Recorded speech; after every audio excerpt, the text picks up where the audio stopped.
Bom, e do estudo que a gente teve em aplicações em couro, né, a gente começou a tentar, de certa forma, diversificar em termos de nossas aplicações.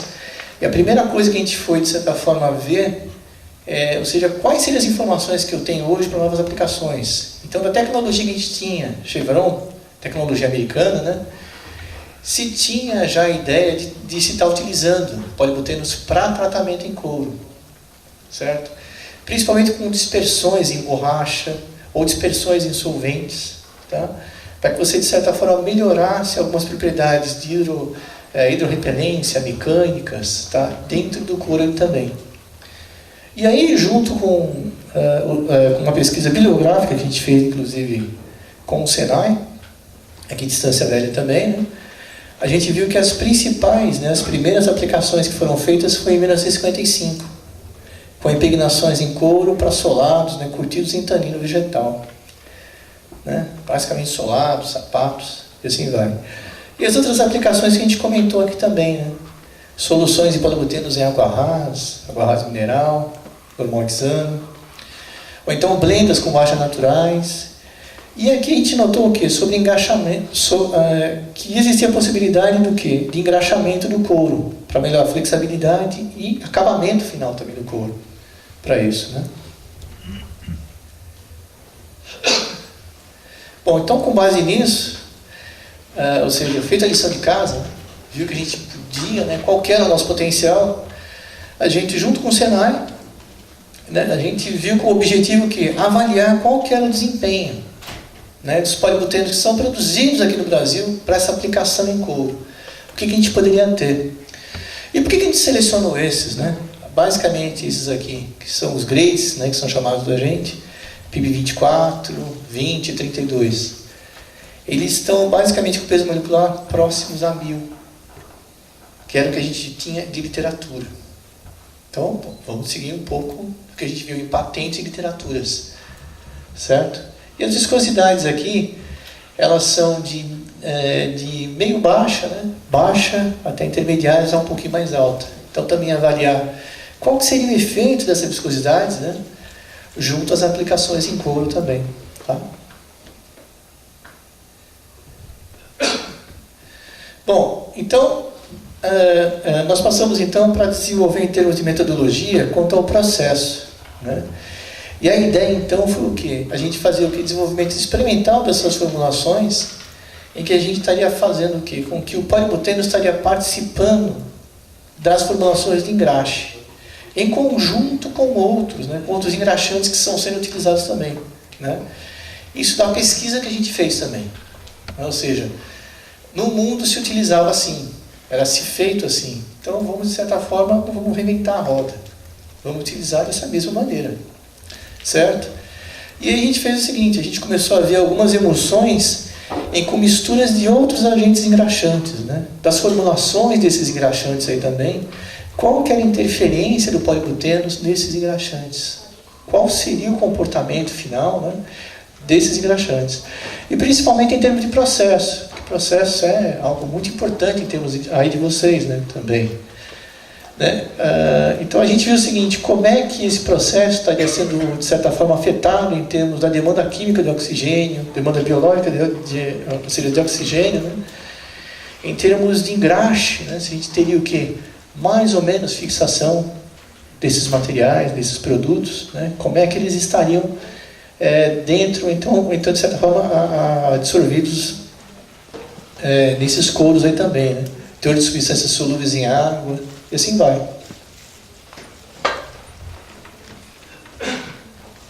Bom, aqui são os fulões, né, como a gente fez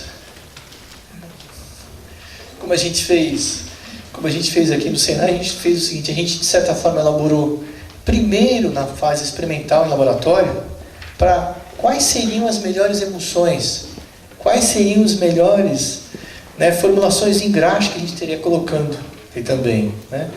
Quantidades, avaliar melhor, para de certa forma em uma escala piloto, a gente ter melhores avaliações e resultados também.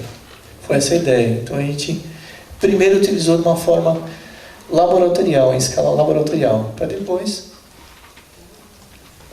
a gente ir em escala é uma escala piloto, tá? Utilizando basicamente peças inteiras, para de certa forma ter uma avaliação melhor desse processo também, ok?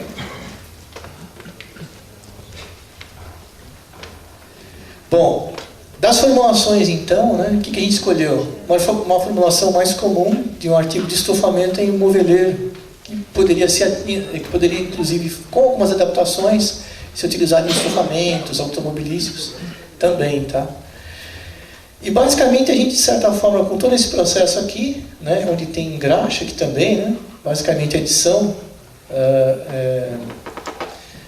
dos corantes, dos fixantes aqui também, né, a gente estaria o quê? Junto a isso aqui também, agregando polibutenos nessas formulações.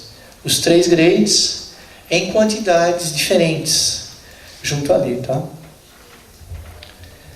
E daí, a gente teve o quê? Um número grande de formulações aqui, em que a gente variou os polibutenos aqui, como vocês podem ver, tá? Junto a uma formulação de engraxe, também usual, com óleos sulfitados, sulfatados, tá?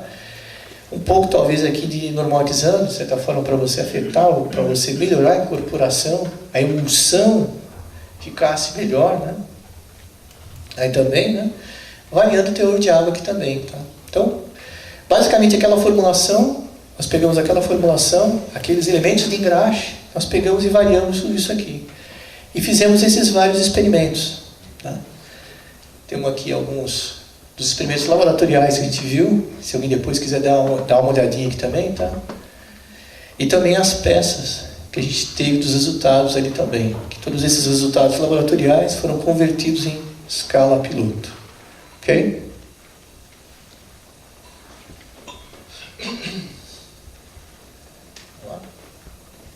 Bom, dos testes físicos também, então o que a gente fez?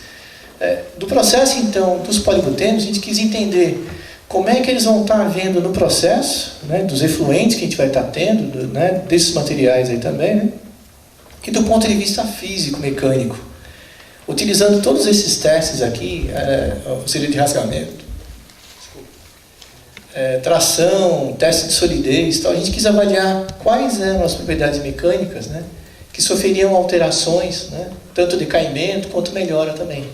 Que a gente quis avaliar como é que o couro vai estar, né, depois desse processamento, quais são essas propriedades, quais são as suas alterações, né, todas elas normatizadas, né, logicamente. E aí então a gente começou a ver o quê? Sobre os resultados que a gente obteve, né? Da mesma forma a gente quis ver o quê? Então vamos ver em termos de processo, como é que a gente viu. A primeira avaliação simples, né, foi o quê? Vem em termos de demanda química de oxigênio, né? Em que a gente pegou todos os banhos residuais, tá? Que foram utilizados tanto no engraxe quanto lavagem do couro também, a gente viu quanto que seria essa DQO. Ok? Tanto no banho padrão quanto os que foram formulados com o PIB também, tá? E aí nós tivemos os resultados, que são dessas tabelas aqui também, que a gente teve padrões, os resultados que a gente teve aqui padrões, tá? E com os vários polibutenos em teores diferentes ali também, tá? Resumindo um pouco dessa tabela, a gente teve então uma DQO em que a gente teve o quê? Em que o padrão a gente teve valores um pouco mais altos em relação a polibutenos, tá? Valores que tiveram uma expressão um pouquinho mais alta em relação a isso.